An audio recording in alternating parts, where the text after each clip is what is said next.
हम परमेश्वर के वचन से सीख रहे हैं। होने वाली जो दुल्हन होगी, मेमने की जो दुल्हन होगी वो कैसी है, वो चीज को हम देख रहे हैं। पवित्र कुंवारी करके हम देख रहे हैं। कलीसिया पवित्र कुंवारी है।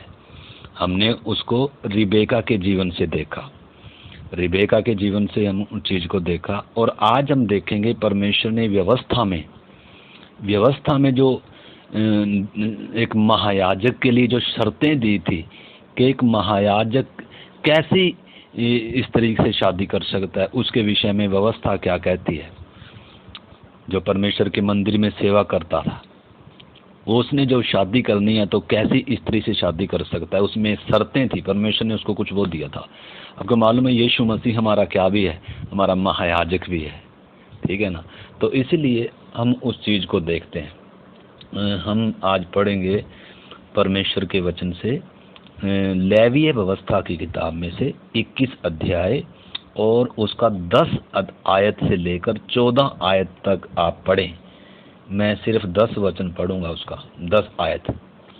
तो इसमें लिखा है लेवीय व्यवस्था 21 अध्याय और उसका 10 आयत से लेकर 14 तक।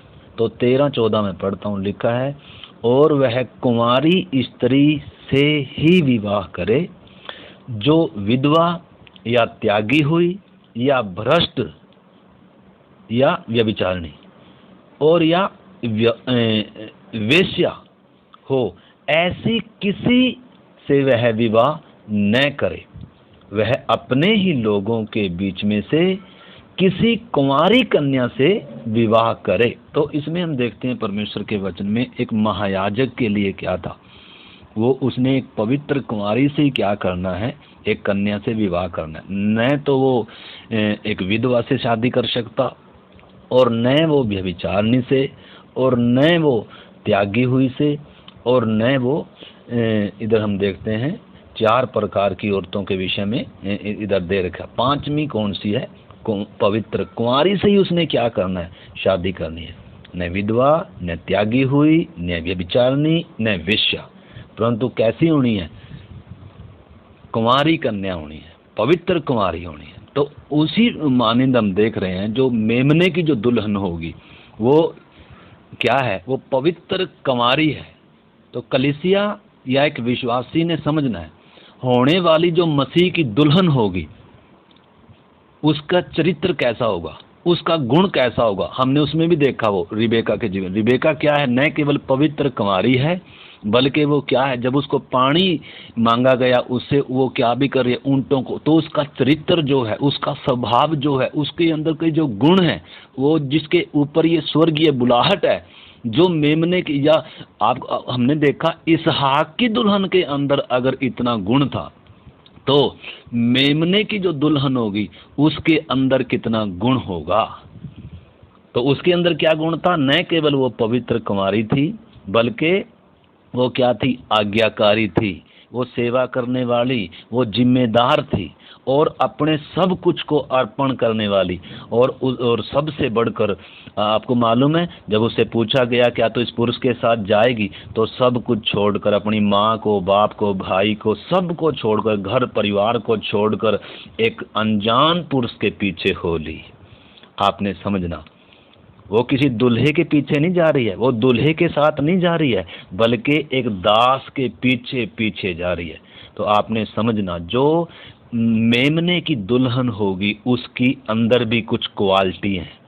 तो वो चीज़ों को हम देख रहे हैं मेरे प्यारे भाई बहनों। तो आज हम देखेंगे एक महायाजक ने किससे शादी नहीं कर सकता, वो ना तो विधवा से, इधर लिखा है, और ना त्यागी हुई से, ना व्यभिचारिणी से, और ना वेश्या से। वो किससे शादी कर सकता है? वो कुंवारी कन्या से, पवित्र कन्या से क्या कर सकता है शादी, क्योंकि वो परमेश्वर के मंदिर में हर समय क्या करता है? याजक का काम करता है। तो उस हिसाब से हम देखते हैं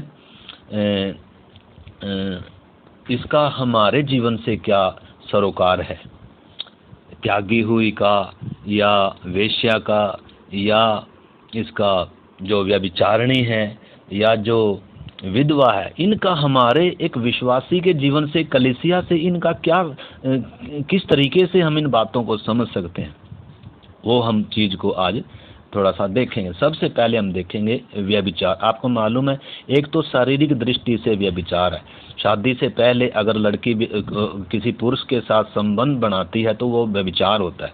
और उसके साथ हम देख सकते हैं, अगर जो जिसकी शादी होगी, शादी होने के बाद भी अगर वो दूसरे पति की, दूसरे पुरुष को अगर वो क्या करती है, दूसरे पुरुष को अपना पति कर मानती है, संबंध बनाती है, तो वो भी क्या होता है, व्यभिचार होता है। ठीक है ना। आपको मालूम है, हम पहले क्या थे, अंधकार के वश में थे, शैतान के वश में थे। हम जो ईश्वर नहीं है, हम उनको ईश्वर करके मानते थे। हमारी आत्मा ने उनको अपना पति परमेश्वर करके माना था, वो भी व्यभिचार है, एक परमेश्वर को छोड़कर। मैं शरीर की बात नहीं कर रहा, आत्मिक तौर पर मैं बात कर, शरीर तो का व्यभिचार तो है ही है वो व्यभिचार। परंतु जब हमने उद्धार पाया, वो हमारे सारे पाप क्या हो गए, माफ हो गए। हमें क्या कर दिया परमेश्वर ने, बिल्कुल नई सृष्टि बनाया। चाहे हमने कत्ल किए, चाहे हमने व्यभिचार किए, कुछ भी किया, जब उद्धार पाने से पहले हमारे सारे पापों को प्रभु ने क्या कर दिया, क्षमा कर दिया। और हमने क्या किया, यीशु को अपना प्रभु और उद्धार करता कर क्या किया, स्वीकार किया। तो एक तो शरीर का व्यभिचार होता है और एक आत्मिक तौर पर व्यभिचार होता है। तो वो भी हम क्या करेंगे, देखेंगे। आपको मालूम है, इजराइल को परमेश्वर ने कहा था कि तुम मुझे छोड़कर दूसरे को ईश्वर कर ना मानना, मेरा स्थान किसी और को देना। जो मेरे लिए तुम प्यार होना है, जो मेरे लिए स्थान होना है, जो मेरे लिए आदर होना है, वो आदर किसी और को नहीं देना, अन्यथा वो व्यभिचार समझा जाए। आपको मालूम है, इजरायली लोग क्या करते थे, इजरायली लोग बाद में अन्य जातियों की रीस करके वो क्या करने लगे, जैसे बाल देवता या असेरा, वो जब अन्य जाति उनकी उपासना करते थे, उनकी मनोकामनाएं पूरी होती थी। इसलिए वो भी अन्य जातियों को देखकर क्या करने लगे, बीच में आगे जाकर हम जब उनका इतिहास देखते हैं, असेरा को, बाल को क्या करने लगे, पूजने लगे अपनी इच्छाओं की पूर्ति के लिए, कि हमारी इच्छाएं क्या हो जाएं, पूरी हो जाएं। तो उनको परमेश्वर ने क्या कहा, वेश्या कहा। उनको परमेश्वर ने त्यागी हुई कहा। उनको परमेश्वर ने क्या कहा, विधवा के समान उनको संज्ञा दी, व्यभिचारिणी कहा, भ्रष्ट कहा। उसी प्रकार एक विश्वासी या कलीसिया के विषय में भी वो बातें क्या हैं, लागू हैं। तो आइए हम परमेश्वर के वचन से सबसे पहले देखते हैं कि व्यभिचारिणी या व्यभिचार क्या है। आपको मालूम है, पहले पुराने नियम में व्यभिचार क्या था, शारीरिक तौर पर जो व्यभिचार किसी के साथ कर दिया, शरीर में संबंध बना लिया, उसको व्यभिचार कहते थे।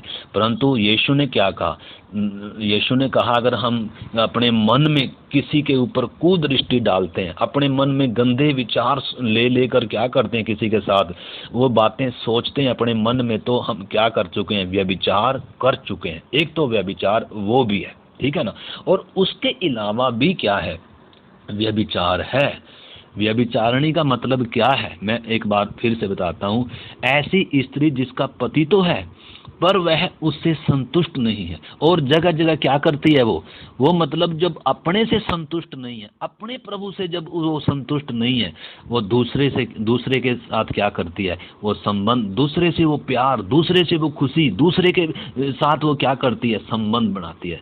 तो वो होती है भ्रष्ट या व्यभिचारिणी, ठीक है ना। उसी प्रकार आइए हम परमेश्वर के वचन से याकूब 4 अध्याय और उसका 4 वचन पढ़ते हैं। याकूब की पत्री 4 अध्याय और उसका 4 वचन। ऊपर अगर इसकी हेडलाइन पढ़ेंगे तो इसमें लिखा है संसार से मित्रता।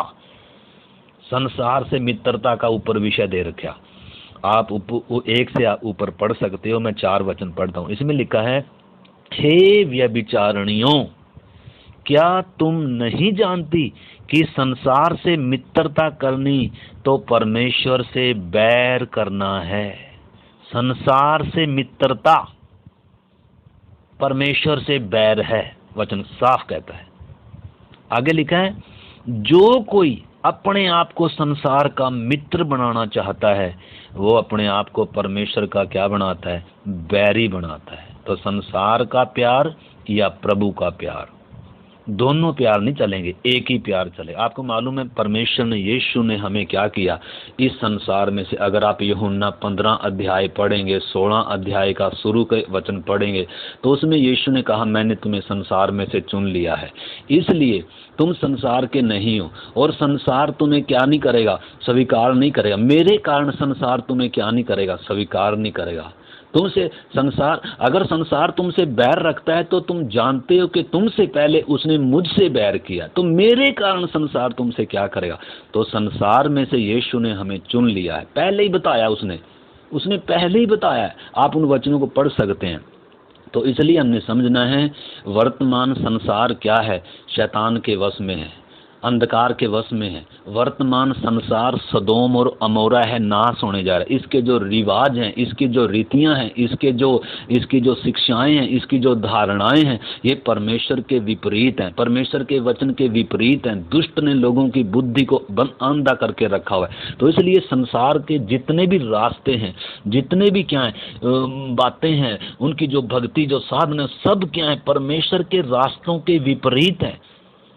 आपने समझना है। तो इसलिए हमने समझना है संसार का मार्ग अलग है, परंतु प्रभु का मार्ग बिल्कुल क्या है, अलग है। प्रभु की शिक्षा बिल्कुल अलग है, संसार की शिक्षा बिल्कुल उसके क्या है, विपरीत है। इसलिए संसार से मित्रता करनी, संसार से भाईचारा करना, ऐसा नहीं है कि संसार से हमें प्यार नहीं करना। परमेश्वर ने भी संसार से प्यार किया, अपना इकलौता पुत्र संसार के लिए दे दिया, ताकि उस पर विश्वास कर कर संसार क्या हो जाए, नाश होने से बच जाए।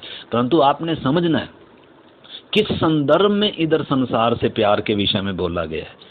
आपने उस चीज को क्या करना है, संसार को, हमारे परमेश्वर ने इस संसार को क्या नहीं किया, जिस संसार ने हमारे प्रभु को, अपने सृष्टिकर्ता को क्रूस पर नंगा लटकाया है, उस संसार से अगर मैं आदर की इच्छा रखता हूँ, उस संसार से अगर मैं संबंध चाहता हूँ, प्रभु से बढ़कर हमें संसार से संबंध रखने, हमें संसार को प्यार करना है, परंतु मसीह में होकर प्यार करना, परमेश्वर में होकर प्यार करना, ईश्वरीय अगापे प्यार करना। हमें संसार के लिए अपना खून देना है, उद्धार पाए ताकि वो, परंतु आपने समझना है मसीह से बाहर होकर अगर हम संसार से प्यार करते हैं, मसीह से अलग होकर, मसीह से हटकर अगर हम संसार को ज्यादा अहमियत देते हैं, तो मेरे प्यारे भाई बहनों, इसको वचन व्यभिचार कहता है। इसलिए एक वचन और हम पढ़ते हैं। पहले आपने इस चीज को समझना है, ये ऐसे विश्वासी हैं जो प्रभु पर विश्वास तो करते हैं, फिर भी अपनी इच्छाओं में फंसकर वचन की आज्ञाओं को तोड़ते हैं। क्योंकि वचन में संसार में से अलग रहने लिखा है, विश्वासी का अविश्वासी के साथ कोई नाता नहीं है, ज्योति का अंधकार के साथ कोई मेल नहीं है, बलियाल का मसीह के साथ कोई लगाव नहीं। इसलिए तुम उनके बीच में से निकलो, अलग रहो, अशुद्ध वस्तुओं को मत छुओ, तो मैं तुम्हें क्या करूंगा, ग्रहण करूंगा, और तुम मेरे बेटे बेटियां होंगे, और मैं तुम्हारा परमेश्वर हूंगा। सर्वशक्तिमान परमेश्वर का यही वचन है। आप उसमें कुरिन्थियों में इस वचन को पढ़ सकते हैं। तो इसलिए, परंतु आज हमने समझा बहुत सारे विश्वासी ऐसे हैं जो संसार का आदर के लिए, संसार में रहना है, संसार भी चाहिए हमें, प्रभु भी चाहिए। तो बहुत सारे विश्वासी ऐसे हैं जो अपनी इच्छाओं में फंसकर वचन की आज्ञाओं को भी तोड़ते हैं, और परमेश्वर के साथ भी संबंध चाहते हैं, और शैतान के साथ भी संबंध चाहते हैं। शैतान के साथ का संबंध का मतलब जो संसार से लगाव करता है, जो संसार का होना चाहता है, जो संसार से मित्रता करता है, जो संसार से भाईचारा करता है। तो इसलिए दो किश्तियों में पांव रखने वाला कभी भी क्या नहीं होगा, या तो आप संसार के साथ जिए या आप प्रभु के साथ जिए। दोनों के क्या नहीं, दो स्वामी नहीं हो सकते, आपका एक ही स्वामी हो। तो इसलिए हमने समझना है इनका मन परमेश्वर के साथ चलने का भी है, बहुत विश्वासियों सेवकों का आज, और संसार के साथ चलने का भी है। परंतु परमेश्वर का वचन हमें साफ चेतावनी देता है। आपको मालूम है, सबसे पहली बात तो हम देख रहे हैं कि व्यभिचार क्या भी है, संसार से मित्रता करनी, संसार के रीति रिवाजों के अनुसार चलना, संसार के आदर के लिए, संसार के मान सम्मान के लिए जीना, प्रभु की आज्ञाओं के विपरीत है। ये सब, ये आज्ञाओं को तोड़ना है, वचन के दायरों को तोड़ना है। और प्रभु से बढ़कर संसार को प्यार करना, संसार को चाहना, ये व्यभिचार की संज्ञा में आता है। और ऐसे व्यभिचारी या ऐसे व्यभिचारिणी कलीसिया कभी भी मसीह की दुल्हन नहीं बन सकती। स्वर्ग जाएगी वो पता नहीं है, उद्धार रहेगा, उद्धार में बने रहेंगे वो पता नहीं है, परंतु मेमने की दुल्हन, ये ऐसी कैटेगरी के लोग मेमने की दुल्हन में कलीसिया में कहीं भी दिखाई नहीं देंगे। इसलिए आपने सामने यीशु की शिक्षाएं पढ़े, ठीक है ना। इसलिए यीशु ने कहा संसार में तुम्हें क्लेश होगा, परंतु डांडस बांधो, मैंने संसार को जीत लिया है। इसलिए प्रभु ने जो शिक्षाएं दी, ये किसी संस्था का उपदेश नहीं है, ये प्रभु की शिक्षाएं हैं। तो इसलिए उन बातों को हमने समझा। दूसरी बात हम देखते हैं, आइए हम पढ़ेंगे पहला, आपको मालूम है मैं एक बार और एक वचन और इसके साथ आपको बांटना चाहता हूँ, क्योंकि बहुत सारे वचन है इसमें। या गलातियों की पत्री 4 अध्याय 1 वचन, गलातियों की पत्री 4 का 1 वचन, 1 का 4 सॉरी, गलातियों 1:4 लिखा है, उसी ने अपने आप को हमारे पापों के लिए दे दिया ताकि हमारे परमेश्वर और पिता की इच्छा के अनुसार हमें इस वर्तमान बुरे संसार से छुड़ाए। इस वर्तमान बुरे संसार से, तो हमें कैसे छुड़ाया प्रभु ने? इस वर्तमान बुरे संसार से जिसके ऊपर दंड की आज्ञा हो चुकी है, जो वर्तमान सदोम और अमोरा है संसार। तो इसलिए मेरे प्यारे भाई बहनों, संसार से मित्रता परमेश्वर से बैर है और व्यभिचार है। ये ऐसे विश्वासी सेवक मेमने की दुल्हन में, कलीसिया में कहीं दिखाई नहीं देंगे। और दूसरी बात हम देखते हैं, पहला यूहन्ना 2 अध्याय और उसका 15 और 16 वचन। पहला यूहन्ना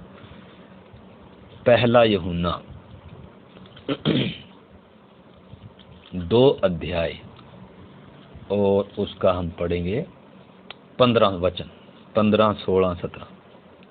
इधर ऊपर हेडलाइन जब आप पढ़ोगे, ऊपर लिखा है संसार से प्रेम न करो, न संसार से मित्रता, और मित्रता भी क्या है? व्यभिचार है। और संसार से प्यार करना भी क्या है? व्यभिचार है। तो वो कैसे है? लिखा है, तुम न तो संसार से और न संसार में की वस्तुओं से प्रेम रखो। बहुत सारे विश्वासी संसार से तो प्यार शायद नहीं रखते होंगे, संसार से तो शायद अलगदाई में रहते हैं, परंतु संसार में की वस्तुओं से प्यार करते हैं। धन से प्यार, नौकरी से प्यार, पैसे से प्यार, घर से परिवार प्यार, मतलब जितनी भी संसार में की वस्तुएं हैं, वचन कहता है उससे। एक बार और पढ़ता हूँ 15, लिखा है, तुम न तो संसार से और न संसार में की वस्तुओं से प्रेम रखो। यदि कोई संसार से प्रेम रखता है तो उसमें पिता का प्रेम नहीं है। एक समय में आप एक व्यक्ति एक से ही प्यार कर सकते हैं। एक औरत होती है ना, एक समय में वो एक से प्यार कर सकती है। शायद हाँ, व्यभिचारिणी तो शायद अपनी इच्छाओं के लिए सबसे प्यार करेगी, परंतु आपने समझना है, यीशु ने भी कहा है, अगर आप मत्ती 6 अध्याय का 24 वचन पढ़ोगे, उधर यीशु ने कहा कोई भी 2 स्वामियों की सेवा नहीं कर सकता। वो एक से प्यार करेगा, दूसरे से क्या करेगा? विरोध करेगा। एक से मिला रहेगा, दूसरे से क्या करेगा? वो 2 स्वामी कौन है? लिखा है परमेश्वर और धन दोनों की सेवा में। तो धन भी क्या है? स्वामी की तरह है। संसार भी स्वामी की तरह है। उससे मित्रता, उससे प्यार व्यभिचार कहा जाता है, व्यभिचार कहलाता है। और दूसरा क्या है? संसार में की वस्तुएं या धन। अगर हम प्रभु से बढ़कर धन को अगर प्रिय जानते हैं, प्रभु से बढ़कर न केवल संसार को प्रिय जानना, बल्कि संसार में की वस्तुओं को भी, अगर संसार के आदर को, संसार के मान को, संसार के सम्मान को, संसार की चीज़ों को, चीज़ें सब कुछ, चीज़ें किसमें भी आ गई, चाहे वो प्लाट हो, चाहे वो घर हो, चाहे वो कोठी हो, चाहे वो धन हो, नौकरी, कुछ भी हो, अगर इससे हम प्यार करते हैं, प्यार करने के लिए मना वचन में, हाँ, इसको हम यूज करना है। संसार में हम चीजों को यूज करते हैं, संसार में भी हम रहते हैं, परंतु परदेसी के समान, यात्री के समान। पतरस ने कहा अपनी पहली पत्री 2 अध्याय का 11 वचन आप पढ़ें, उसमें लिखा है तुम न तो लिखा है, हे मेरे प्रियो मैं तुम्हें परमेश्वर की दया स्मरण कराकर विनती करता हूँ। रोमियो 12 में लिखा है कि तुम संसार के सदृश ना बनो, परंतु तुम्हारी बुद्धि के नए हो जाने से तुम्हारा चाल चलन भी बदलता है। ये संसार के सदृश नहीं बनो, वचन कहता है। और पत्रस में लिखा है उन इच्छा अभिलाषाओं से बचे रहो जो आत्मा से युद्ध करती हैं। इसलिए अपने आप को परदेसी और यात्री जानकर क्या करो, उन अभिलाषाओं से बचे रहो। तो हम संसार में रहते हैं परंतु परदेसी के समान है। हम संसार में की वस्तुओं को यूज करते हैं परंतु उनसे प्यार नहीं करते हैं। प्यार हम किससे करते हैं? प्रभु से करते हैं, प्रभु के वचन से करते हैं। तो इसलिए अगर हम धन से प्यार करते हैं, संसार में की वस्तुओं से, कोठी से, कार से, बंगले से, संसार की चीज़ों से अगर हम प्यार करते हैं, वो भी क्या है, उसके अंदर भी वचन साफ कहता है उसके अंदर भी परमेश्वर का प्यार नहीं है। जिसके अंदर परमेश्वर का प्यार होगा ना, वो इन चीज़ों से प्यार नहीं करेगा। आपको मालूम है पहली सदी की कलीसिया के विश्वासियों को आप देखें, जो दोनों हाथों से बटोरा करते थे, लेकिन जैसे ही प्रभु में आए, जैसे ही प्रभु का प्रेम ने उनको विवश किया, जैसे ही पवित्र आत्मा ने उनको विवश किया, उन्होंने जिन चीजों से प्यार करते थे उन चीजों को क्या कर दिया, उन चीजों को त्याग दिया, मन से त्याग दिया। दिल ऐसा नहीं है कि वो चीजें यूज नहीं कर रहे थे, यूज कर रहे थे, परंतु उनके लिए उनके अंदर क्या नहीं था, प्यार नहीं था। आज के विश्वासी, आज के ज्यादातर विश्वासी संसार से प्यार, लगाव और संसार में की वस्तुओं से क्या करते हैं, प्यार, पैसे से, नौकरी से, धन से, दौलत से। तो ये भी स्वामी की तरह है। अगर हम इनसे प्यार करते हैं तो वो व्यभिचार है। और ऐसा व्यभिचारी या ऐसे व्यभिचारणी कलीसिया या कोई झुंड मसीह की दुल्हन कभी नहीं बन सकता। मसीह की दुल्हन में। एक बार और मैं इस वचन को पढ़ता हूँ, लिखा है तुम न तो संसार से न संसार में की वस्तुओं से प्रेम रखो। यदि कोई संसार से प्रेम रखता है तो उसमें पिता का प्रेम नहीं है। क्योंकि जो कुछ संसार में है, जो कुछ भी संसार में है, अर्थात शरीर की अभिलाषाएं, आंखों की अभिलाषाएं और जीविका का घमंड, वह पिता की ओर से नहीं परंतु संसार ही की ओर से है। संसार और उसकी अभिलाषाएं दोनों मिटते जाते हैं, परंतु जो परमेश्वर की इच्छा पर चलता है वह सर्वदा बना रहेगा। आपको मालूम है पिछले दिनों में हमने सीखा था, 2 तिमोथी 4:10 में लिखा है, देमास ने इस संसार को प्रिय जानकर मुझे छोड़ दिया। पौलुस लिख रहा है, पौलुस का साथी था ये, पौलुस का सहकर्मी था देमास, सेवक था ये, परंतु संसार को प्रिय जानकर वो कहता है मुझे ही नहीं छोड़ दिया। पौलुस कह रहा है उसने प्रभु, वो व्यभिचार है, संसार से मित्रता, संसार में की वस्तुओं से मित्रता। आपको मालूम है लूत का उदाहरण है, और उसका कितने उदाहरण है। लूत का उदाहरण है, उसका क्या नाम है, उसका जो उसका चेला था, गेहजी का उदाहरण है। प्रभु वचन कहता है उसको, क्या ये समय दाख की बारियां, सोना चांदी इकट्ठा करने का है? आगे जाके हमने पढ़ा जब कनान में इजरायली दाखिल हुए तो उधर अकान ने क्या किया, एक चांदी के सोने का एक ओढ़ना और चांदी की ईंट का लालच कर क्या कर लिया, छुपा लिया। तो लालच, पैसे का लालच, धन का लालच, ये सब प्रकार की बुराई की, जिस व्यक्ति के अंदर पैसे का लालच होगा ना, जो व्यक्ति पैसे से प्यार करता होगा ना, वो पैसा उसको झूठ भी बुलवाएगा, हेरा फेरी भी करवाएगा, बेईमाना भी करवाएगा। यानी कि पैसे का लोभ सब प्रकार की बुराई की क्या है, जड़ है। परमेश्वर का वचन क्या कहता है?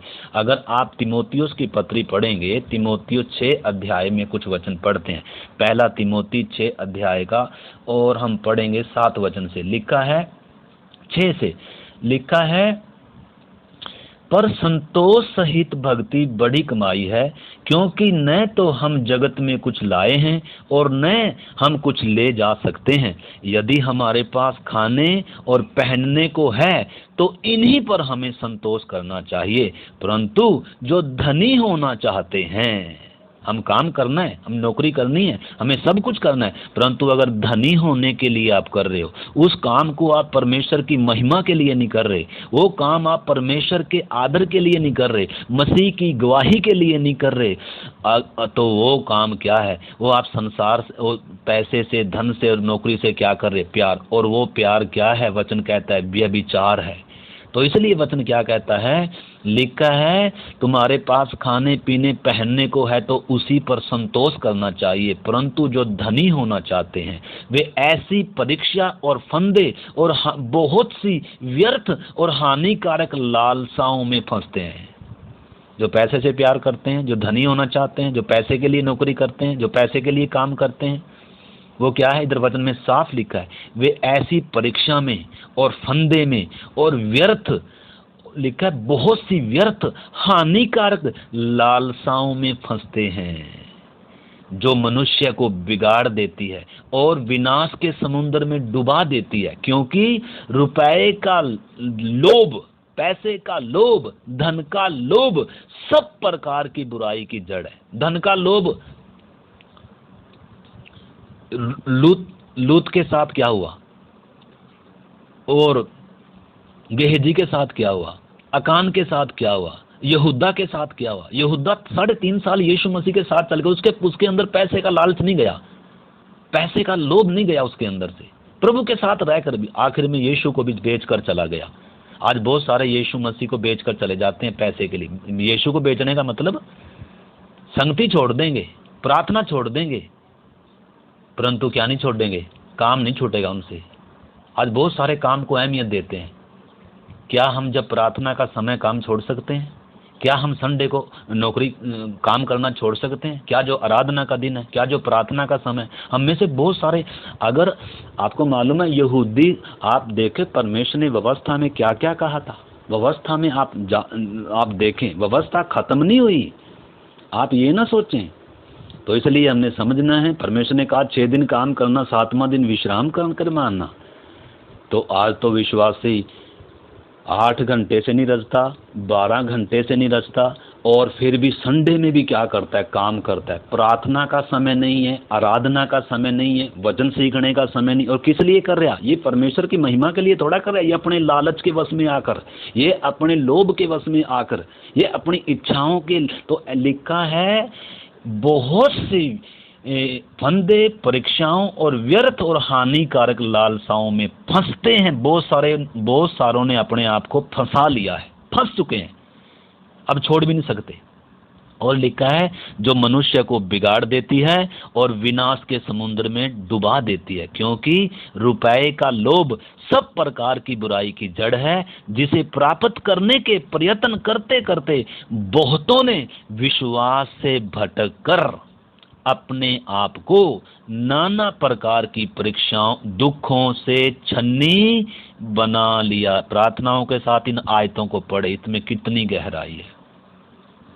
बहुतों का विश्वास रूपी जहाज डूब गया, बहुतों की नौकरी, बहुतों का काम प्रभु से दूर लेकर चला गया। वो बहुत बुरे फंदे और परीक्षाओं और हानिकारक लालसाओं में फंस चुके हैं, और वो वचन कहता है वो विनाश के समुद्र में डूब चुके। उनका विश्वास की नाव क्या हो चुकी है? डूब चुकी है, इधर वचन कहता है। परंतु आगे कहता है, 11 पढ़े आप, उसमें लिखा है 6 का 11 लिखा है, परंतु हे परमेश्वर के जन, हे विश्वासी भाई बहन, तू इन बातों से भाग और धर्म और भक्ति और विश्वास और प्रेम, धीरज और नम्रता का पीछा कर। किसका पीछा करना? जैसे वचन में लिखा है व्यभिचार से भागो, ऐसे ही ये भी व्यभिचार है, या ये भी आपके लिए क्या है? हानिकारक है, इससे भी भागना है। और पीछा किसका करना है? पैसे का नहीं। पहले उद्धार जब तक नहीं पाया था हम पैसे के पीछा करते थे। आदर सम्मान, दुनिया में अच्छा इंसान बनना, पैसा कमाना, बड़ी चीजें, मेरे पास कोठी हो, घर हो, सब कुछ चीजें हो। परंतु जब उद्धार पा लिया तो यीशु मुझे क्या है, संसार में यीशु से बढ़कर कोई भी प्रिय नहीं है। तो इसलिए मेरे प्यारे भाई बहनों, जब एक व्यक्ति उद्धार पाता है वो सबसे बढ़कर यीशु को प्यार करता है। परंतु धीरे धीरे चलने के बाद आगे धीरे धीरे क्या हो जाता है? तो इसमें लिखा है, मैं उसमें पूरा वचन पढ़ता हूँ। लिखा है उनका पीछा कर और विश्वास की अच्छी कुश्ती लड़। विश्वास की अच्छी कुश्ती लड़नी पड़ेगी और उस अनंत जीवन को धर ले जिसके लिए तू बुलाया गया और बहुत से गवाहों के सामने तूने अच्छा अंगीकार किया था जब आपने उद्धार पाया। आपको मालूम है यीशु मसीह कलीसिया को क्या कहता है? प्रकाशित वाक्य में 7 कलीसियाओं को संदेश दे रखा। उसमें लिखा है, आत्मा जिसके कान हो वो सुन ले आत्मा कलीसियाओं से क्या कहता है। सारी कलीसियाओं को डांट है, सारी कलीसियाओं को चेतावनी है। एक कलीसिया को चेतावनी है, कह रहा है तूने पहला सा प्रेम छोड़ दिया, सचेत कर तू कहां से गिरा है। जो प्यार प्रभु को जाना चाहिए, जो प्यार संगति प्रार्थना वचन को जाना चाहिए, जो प्यार अलगताई पवित्रताई के लिए होना चाहिए, वो प्यार अगर संसार के लिए, संसार में की वस्तुओं के लिए, आदर इज्जत और इसी धरती में की वस्तुओं के लिए, शरीर की बातों के लिए अगर वो जा रहा है, तो मेरे प्यारे भाई बहनों, आपका विश्वास क्या हो चुका है? आपके अंदर से मसीह का प्यार हट चुका है। यीशु कहता है, सचेत कर तू कहां से गिरा है, तूने पहला सा प्यार छोड़ दिया, तू गिर चुका है। इसलिए लिखा है, मन फिरा और पहले के समान। आज भी मौका है पश्चाताप करने का, आज भी मौका है। प्रभु कह रहा है, मन फिरा, लौटा और पहले के समान काम कर, नहीं तो मैं शीघ्र आकर तेरे दीवट को तेरे स्थान से क्या कर दूंगा, हटा दूंगा। तो इसलिए मेरे प्यारे भाई बहनों, हमने समझना है, न केवल संसार से मित्रता भी व्यभिचार है, बल्कि संसार में की वस्तुओं से प्यार करना, चाहे कुछ भी है वो संसार में की वस्तुएं, वो भी क्या है, बहुत सारे हैं। ये मन ही मन संसार से और संसार में की वस्तुओं से क्या करते हैं, प्रेम करते हैं। बहुत सारे हैं, अपनी वस्तुओं के द्वारा परमेश्वर से प्यार नहीं करते। वो सिर्फ अपने मुंह से परमेश्वर को प्यार करते हैं, मुंह से आराधना करते हैं। आपको मालूम है कलीसिया का 5 औरतें हैं, मैंने पहले भी बताया। एक रिबेका कलीसिया की छाया है, रूत भी कलीसिया की छाया है, एस्तेर भी कलीसिया की छाया है, और सामरी स्त्री कलीसिया की छाया है, और मरियम भी कलीसिया की छाया है, जिसने अपना सर्वस्व यीशु मसीह के चरणों में क्या कर दिया, बहुमूल्य इत्र उसने क्या कर दिया, उंडेल दिया उसके पांवों पर। आपने समझना मेरे प्यारे भाई बहनों, जो प्रभु से प्यार करता है वो प्रभु के लिए सब कुछ को क्या कर देता है। हम उसके बारे में पढ़ रहे थे, रिबेका के बारे में। सब कुछ को उसने क्या किया, ऐ प्रिय जाना, और एक दास के पीछे पीछे जा रही है। ये है एक विश्वासी के लक्षण। ये है कलीसिया जो मेमने की दुल्हन बनेगी, ये है उसका लक्षण। वो संसार से कभी प्यार नहीं करेगी, वो अपने प्रभु से प्यार करेगी। वो संसार में परदेसी और यात्री है। प्रभु ने कहा तुम न तो संसार से, यीशु ने भी अपनी, आप पढ़ सकते हैं, उसमें लिखा है, तुम ये चिंता नहीं करना क्या खाएंगे, क्या पहनेंगे और कहाँ रहेंगे, न कपड़े के लिए, न वस्त्र के लिए, न भोजन के लिए। प्रभु ने कहा, परंतु तुम उसके राज्य और उसके धार्मिकता की खोज करो। तुम्हारा स्वर्गीय पिता जानता है तुम्हारी ये आवश्यकताएं हैं। तो इसलिए आवश्यकताओं की खोज में नहीं, किसकी खोज में, परमेश्वर के राज्य और उसकी धार्मिकता की खोज में, प्रभु की खोज होनी है। एक विश्वासी जब सुबह उठता है सबसे पहले उसकी भूख और प्यास परमेश्वर के लिए होती है। लेकिन अन्य जाति क्या करता है, वो संसार के लिए, संसार में की वस्तुओं के लिए, नौकरी के लिए, धन के लिए, उनमें व्यस्त है वो। परंतु आज के विश्वासी भी किसमें व्यस्त हो गए, प्रभु में व्यस्त नहीं है, प्रभु को सीखने में व्यस्त नहीं है, प्रभु को जानने में व्यस्त नहीं है, वचन सीखने में और प्रभु के काम में व्यस्त नहीं है, प्रभु के किसी भी काम के नहीं है। ऐसे लोग वो अपने लिए जी रहे हैं, अपने लिए जी रहे, अपने परिवार के लिए जी रहे, प्रभु के कुछ काम के नहीं है। ये ऐसे लोग प्रभु के कुछ काम के नहीं है। ऐसे लोगों से प्रभु को क्या उम्मीद है, जो अपने लिए जी रहा है, जो अपने परिवार के लिए जी रहा है, जो संसार के लिए जी रहा है। तो इसलिए मेरे प्यारे भाई बहनों, आपने समझना है। यीशु मसीह ने बहुत सारे उदाहरण दिए, तो आपने समझना है संसार और संसार में की वस्तुएं थोड़े समय नाशवान हैं, ये मिटने वाली हैं। हमें परदेसी और यात्री की तरह इन संसारिक अभिलाषाओं से बचना है। पतरस कहता है ये आत्मा से युद्ध करती हैं।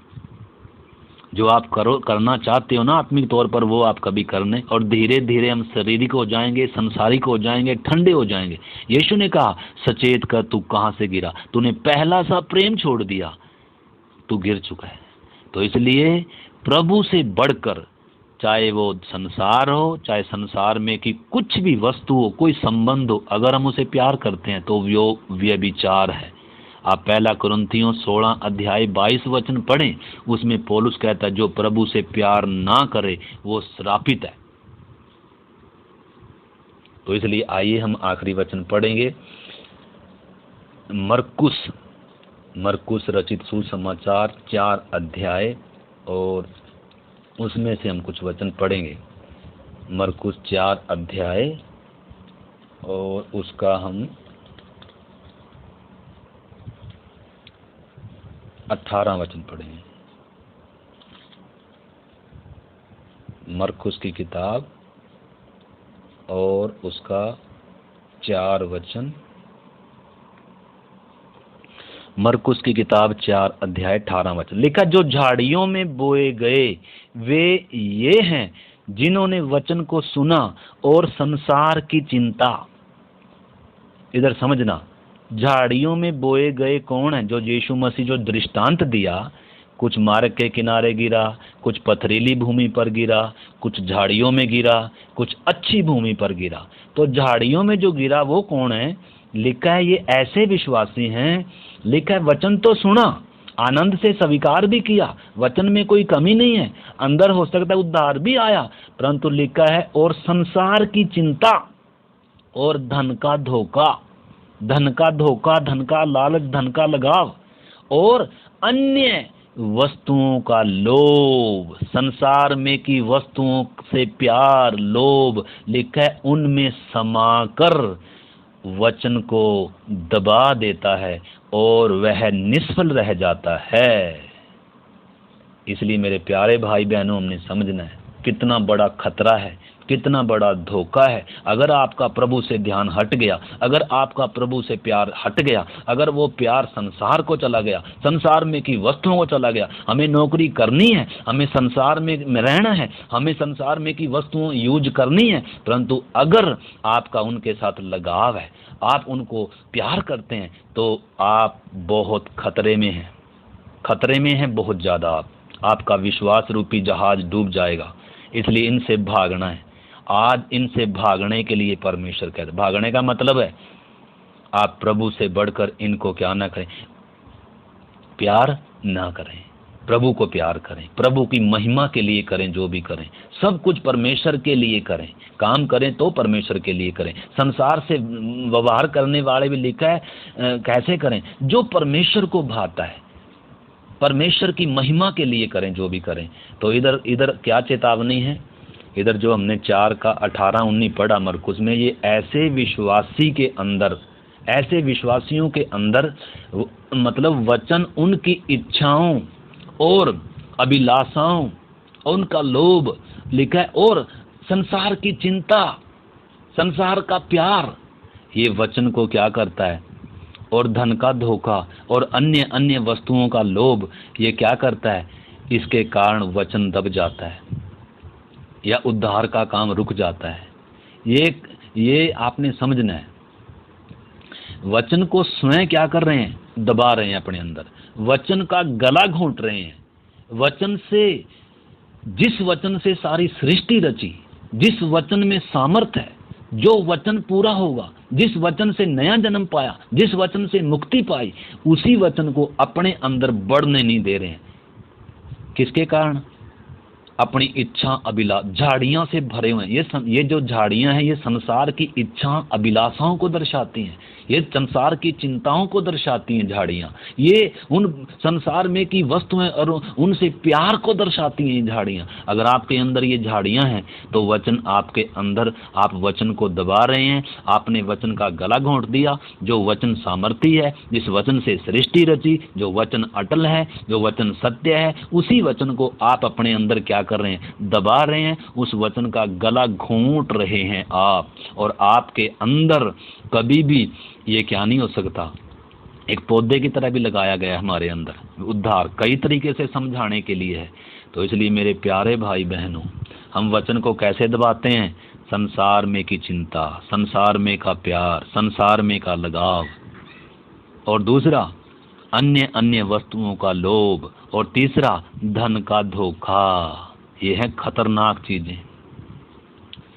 तो इसलिए मेरे प्यारे भाई बहनों, हमने समझना है, वर्तमान में बहुत सारे विश्वासी और सेवक ऐसे हैं जो अपने अंदर वचन के काम को दबा चुके हैं और दबा रहे हैं। इन्होंने स्वयं अपनी जिंदगी में परमेश्वर को काम करने से रोक दिया है, पवित्र आत्मा को काम करने से रोक दिया है। अभी हम प्रार्थना करेंगे। परमेश्वर का वचन हमें चेतावनी देता है, अपने अपने उद्धार के काम को डरते और कांपते हुए पूरा करो। संसार में आप परदेसी और यात्री हैं। संसार में की वस्तुओं से लगाव आपको प्रभु से दूर ले जाएगा। पैसे से प्यार आपको बुराई, आपको पैसे का लाल लिखा, सब प्रकार की बुराई की जड़ है। झूठ भी बलवाएगा, हेरा फेरी भी करवाएगा और आपको क्या भी कराएगा। तो इसलिए मेरे प्यारे भाई बहनों, हम अपने जीवनों को जांचें और प्रार्थना करें प्रभु से। पिता परमेश्वर, धन्यवाद आज के वचन के लिए। हम प्रत्येक को प्रभु इन बातों को पहचानने में सहायता कर। प्रभु, हमने रिबेका के जीवन से देखा, वो न केवल पवित्र कुमारी है परंतु उसके अंदर कुछ गुण भी हमने देखे प्रभु। उसी प्रकार प्रभु कलीसिया के अंदर जो मेमने की आने वाले समय में जो दुल्हन के तौर पर होगी प्रभु, उसके अंदर भी हम देखते हैं तेरा वचन हमें चेतावनी देता है। खुदा, तूने हमें शिक्षाएं दी, प्रेरितों ने हमें शिक्षाएं दी, पवित्र आत्मा हर दिन हमें चेतावनी देता है प्रभु। तेरे वचन के अनुसार हम संसार के सदृश्य नहीं प्रभु, हम संसार से प्रेम करने वालों में ना हो प्रभु। हालेलुया प्रभु, संसार के ऊपर दंड की आज्ञा हो चुकी है। वर्तमान संसार सदोम और अमोरा है प्रभु। संसार में पाप, बुराई और प्रभु तरह तरह की जो बातें हैं वो प्रभु आपके वचन के विपरीत है। खुदा, हमें पवित्रताई में, हमें अलगदाई में, हमें वचन में, तुझ में प्रभु हर दिन आत्मा में बढ़ने के लिए हमारी एक एक विश्वासी भाई बहन की सहायता करें। ये वचन हमारे पाँव के लिए दीपक और मार्ग का उजाला बने प्रभु। हम तेरे वचन के विपरीत ना तेरी प्रभु आत्मा के विपरीत चलें, बल्कि तेरे वचन के अनुसार हर दिन परदेसी यात्री समझकर उन सांसारिक अभिलाषाओं से जो आत्मा से युद्ध करती हैं बचे रहें प्रभु। हम अपने कुंवारेपन को बनाए रखें प्रभु, उस पवित्रता को बनाए रखें प्रभु, अलगदाई को बनाए रखें। तुझसे बढ़कर हम किसी और चीज को प्यार ना करें, तुझसे बढ़कर हम किसी और संबंध को प्यार ना करें। खुदावन प्रभु, तू ही हमारे जीवन में प्रभु हो, तू ही हमारे जीवन में सर्वोच्च हो, तू ही हमारे जीवन में सर्वप्रिय हो प्रभु। तेरा स्थान कोई और लेने ना पाए प्रभु। एक एक विश्वासी भाई बहनों को प्रभु इन्हीं दिनों आत्मा में जागृत करें, सरगर्म करें। जब तेरी आमद निकट है प्रभु, जब दुनिया में तरह तरह की बातें प्रभु, दुनिया ऐसी परिस्थितियों से, मुसीबतों से, दुखों से गुजर रही प्रभु, वो कष्ट के समय आरंभ होने से पहले खुदावन प्रभु लोगों को चेतावनी दे रहा है प्रभु, अपनी कलीसिया को जागृत कर रहा है प्रभु, ताकि इन अंतिम दिनों में हम सब तैयार हो जाएं प्रभु। संसार से मन हटाकर, संसार में की वस्तुओं से मन हटाकर हम स्वर्गीय बातों पर मन लगाएं। तेरा वचन कहता है पृथ्वी की वस्तुओं पर नहीं परंतु स्वर्गीय वस्तुओं पर मन लगाओ जहां मसीह विद्यमान है।